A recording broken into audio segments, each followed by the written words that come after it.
Okay, so I'm off to do another disaster relief, this time with Virginia. We're heading down to Georgia, and I'm leaving out tonight from the house this afternoon to go out to Lynchburg and pick up a truck and a trailer to drive it down there. I'm taking a shower trailer.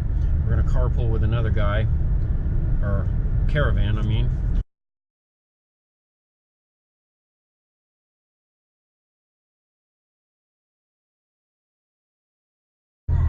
GPS keeps interrupting me.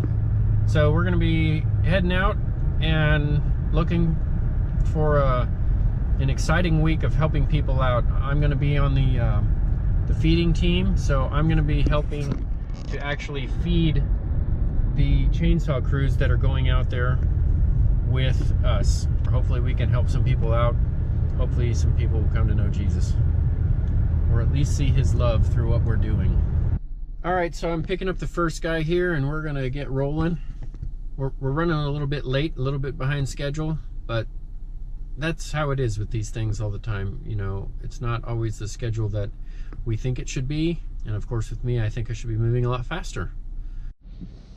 Okay, so we're here in Lynchburg now, and we're getting everything out of the van, getting ready to go. We'll head down the road a little ways tonight, and we'll see where we go from there. The adventure continues.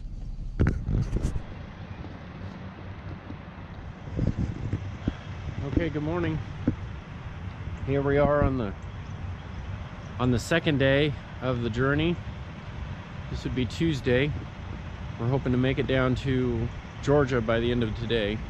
We're trying to make it to the church down there for dinner at 7 o'clock. It's almost 7 o'clock in the morning here in North Carolina. So this is the trailer that I'm pulling and the truck that I'm pulling. It's a 34-foot trailer with this little panel van, and this is a shower trailer. So it's kind of cool that all the workers down there working and helping to clean up will have showers, because this whole vehicle has showers in it. It also has a washer and 2 dryers in it, so they'll be able to get their clothes clean. And this is one of the services that they actually provide for the workers. Okay, so we've just made it to South Carolina, as evidenced by this giant sign.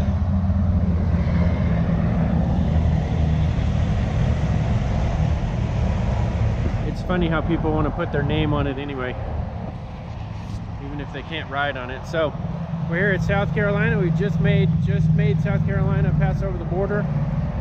Looks like probably 100 miles or so we'll be into Georgia. And the fun part is going to be going around Atlanta. I used to live there, and hope we don't go through Spaghetti Junction or anything like that. So we'll see, and we'll find out what road we're going to take.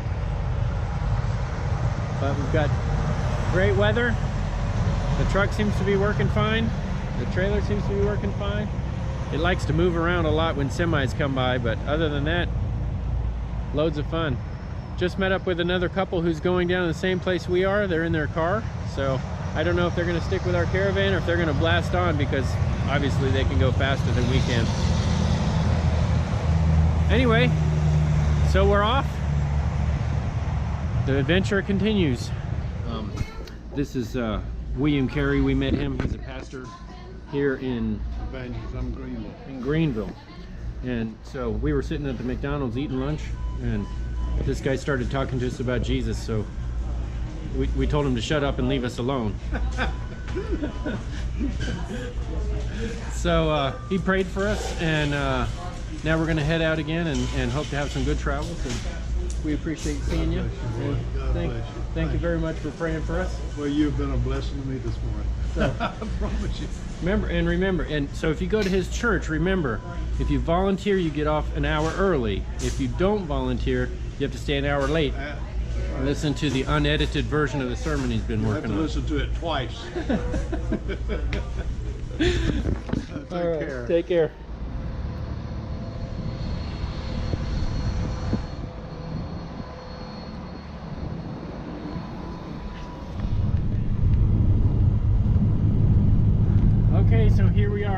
big old truck coming into the ATL. Lots of traffic, lots of fun. We're not in rush hour or anything, but if you've ever been to Atlanta, you know that there's tons of traffic on the road all hours of the day. So we're getting ready to take the bypass that goes around Atlanta, and that's still going to have tons of traffic on it. Not moving real fast. Nope, not moving real fast. Welcome to the ATL.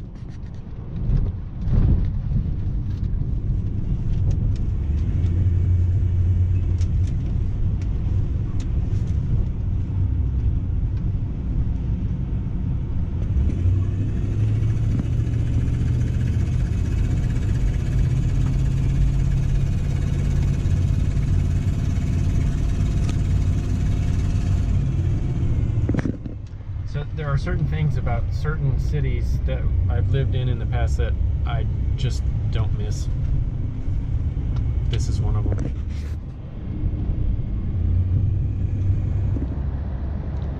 So we made it safely through the ATL. We're on our way to the church down there. We're almost there. The little truck is doing fine. Trailer is doing fine. Once you get used to towing it, it's not so bad. So we've arrived here in Dawson, and we're at the church, and just looking at the church, they lost an awning, ended up halfway in the neighbor's yard there. They lost some copper off of their steeple. Looks like maybe a couple other ones are loose. And that's just at the church we're staying at. But we're here to help the community. There are branches down everywhere, trees down, just, I mean, a lot of broken stuff here everywhere. It's just down everywhere. So lots and lots of trees, lots of mess to clean up. So that's what we're going to be doing the next 3 or 4 weeks, is helping this community out. I mean, you can see where people have already cleaned up some over here, and they've got all the branches and stuff piled up, and you see all this stuff throughout all the streets here. So once we actually got here to Dawsonville, we saw this stuff everywhere. So now, one thing, being back in Georgia, got all the bugs again. Okay, so I'm here in my suite. Share the room with the water heater and the electrical panels, but I got my own private room, so that's kind of fun. It's like 5 o'clock in the morning, getting ready to do breakfast on the first day, and we're gonna get in there, get things cooked, get things going, help these guys get off to a great start today. Right now it's really cool outside. It's not bad at all, and it looks to be a good day. Stars are out, so it's clear. So that also means it's going to warm up pretty good today. So we'll get breakfast done. We'll get the breakfast and lunch done and get all that out of the way, get everything cleaned up, and then go set up the shower trailer and see where we go from there. So as so often happens, lots of bugs here in Georgia. But as so often happens in disaster relief, you get out to the field and you expect to do one job, and those needs are met, so you have to do other jobs. So just finished setting up the shower trailer, and now I get to drive to the hardware store and find a part. I've just been told that they're going to have a feeding crew in Albany, and so we are going to go each day. We'll have breakfast where we're staying, and then each day lunches will arrive from Albany from the feeding unit over there.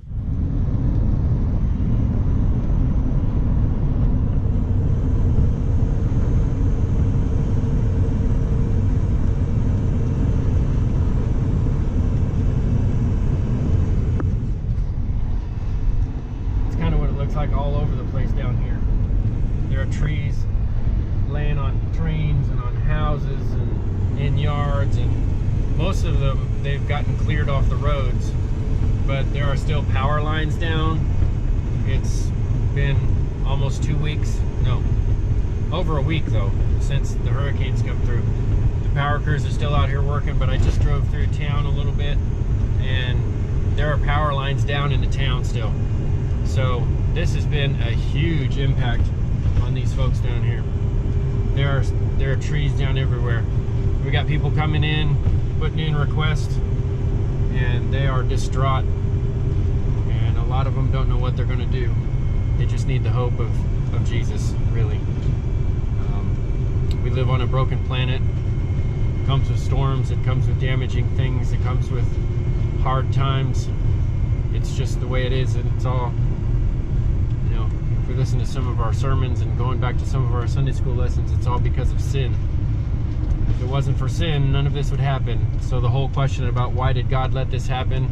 Well, it's really sin and death and destruction that was introduced into the world all those years ago that has caused this.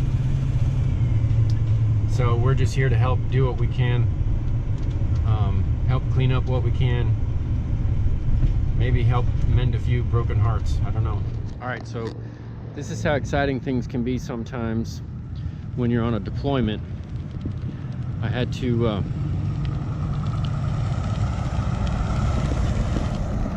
big trucks going by. It's peanut harvesting time here in South Georgia, so they're doing a lot of that. Cotton, peanuts. They were almost to the pecan season. I think I mentioned that before. But anyway, had to go down to the Golden Arches to borrow their Wi-Fi. And now I'm gonna head back and get some rest, and we'll see you tomorrow. End of day 2.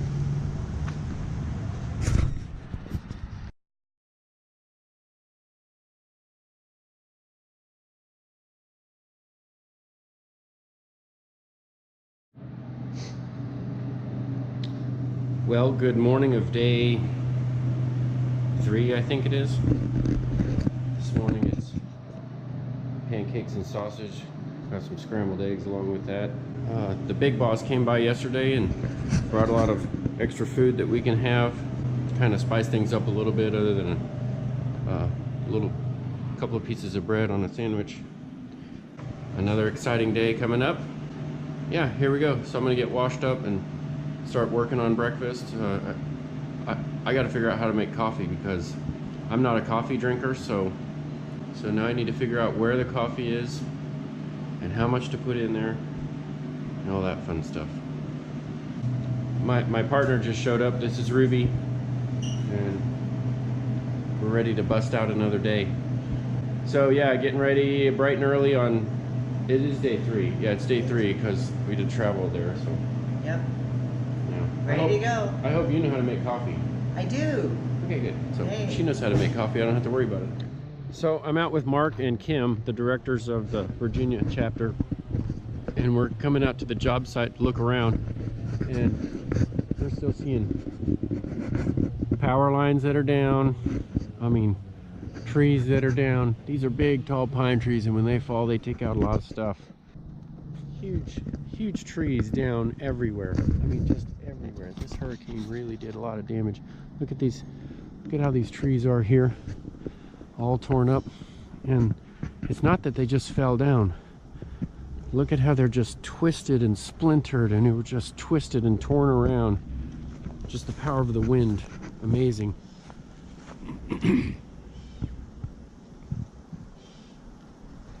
And over there, more trees just twisted to bits and thrown around like little twigs.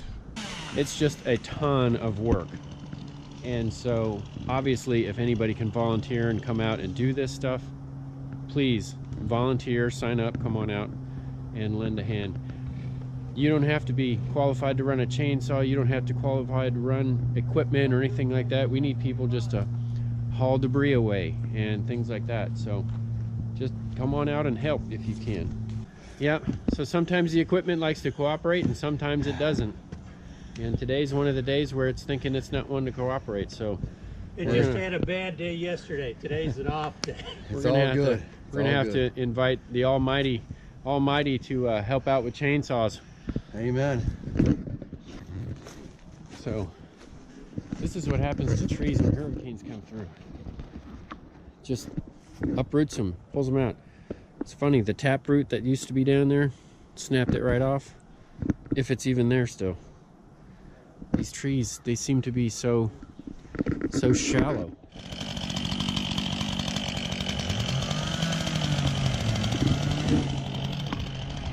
And so this is why we need help. We need all the hands that we can get out here, because it all gets cut up. All of that's going to get cut up and piled up over here, piled up all over here, and then the city and county and all that people can come get it. And if you notice, this is just 1 yard, and you look around and you see all this stuff. You still see the power lines down. Here's a pole that snapped with all the wires and the power lines and stuff. So we're not even sure if these people have power. There's trees that are down over there. There's trees that are down over there. All of this. And this neighborhood actually looks a little bit better than some of the other ones that I've seen, and some of the other ones that I've already shown you. There's just devastation everywhere. Okay, you want me to read that story? So this is Melissa and her husband Tyrone. And Melissa told this story earlier, and it's a great story. It's about a house that they did a mud out on. How many years ago? 9, 10 years? 2.5. Much years ago. 2.5. Okay.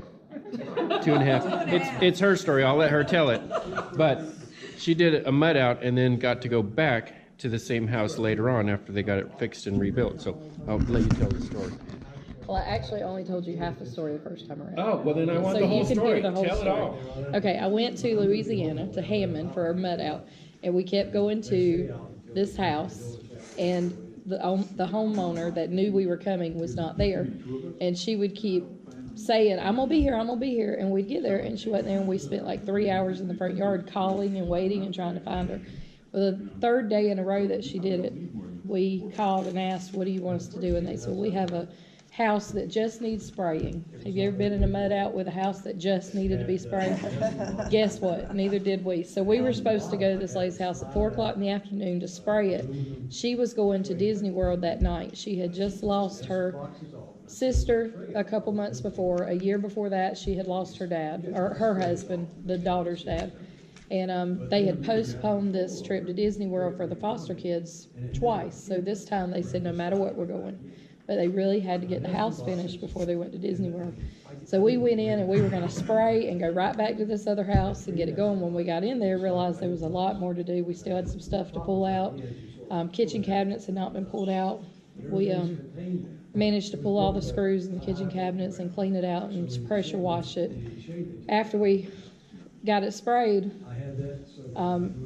we got up and went to the other house. But the humor of the story is that when they called the lady had told her daughter, I'm going to Disney World tonight. I don't know how, but God's going to send somebody to my house. And when they called and told her they're on their way, it's a crew from Georgia, she hung up the phone to her daughter and said, I am so excited. She said, I told you God sent me somebody. He sent me somebody from Georgia. It turns out she's from Georgia.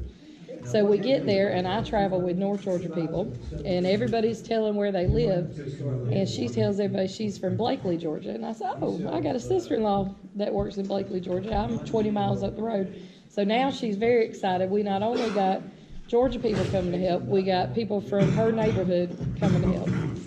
So she gets, we get in there and we work, and they are working just as hard as we can, and we leave. And we go back to the other house, and the lady's there, and we keep working in this house for 2 days. And the owners won't let us pull the walls out. We see the mold. We're showing them the mold. But they wouldn't let us pull the carpet in one of the rooms. They wouldn't let us pull the walls in one of the rooms. And we're showing them these vivid rainbow colors of mold, and they just wouldn't let us. And we're asking God, why? Why are you sending us to this house? And she was a drug addict. She had people visiting during the day. I'll let you read into the lines on that one. It was just really bad. And we're saying, why, God? Why are you wasting our time so we can do this?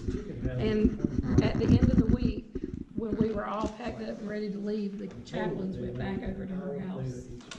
And she accepted Jesus as well as her son. Wow. So the whole time, we're looking at small picture and wondering what's going on, we didn't see this big picture. Now, the other half of that story is that Miss Cindy, the lady that we did her house, she got frustrated because the insurance would not pay for her to fix her. I mean, it wasn't that they wouldn't pay, they just kept dragging their feet, one thing after another, and this was the big 500-year flood in Louisiana. And we took her walls out at 4-foot sections like you do on most mud outs. That was in April. In June, the 1,000-year flood hit Louisiana. It took her house out all the way to the ceiling if insurance had not dragged their feet. And I kept telling her, I don't know what it is, God's got a plan. But because they drug their feet, she only had to go in and remove the rest of the walls, and most of it was paneling, so most of it was already removed. She had very little work to go in and remove again. And now she has the most beautiful house I've ever seen in my life. And I got to see the house, first and only time I've seen a house that we mud out, and was able to go back and see the finished results. She knocked out walls. When we were there, my mom's a realtor, and I was saying, you know, that would look real good here if you didn't have a wall here. And when I got back this past weekend, she has knocked out several walls and made huge bathrooms and lots of closet space. She loves her house. But it came at a cost for her, and now she sees God in the big picture again. All that frustration and crying over the insurance, she didn't have to worry about redoing that house again.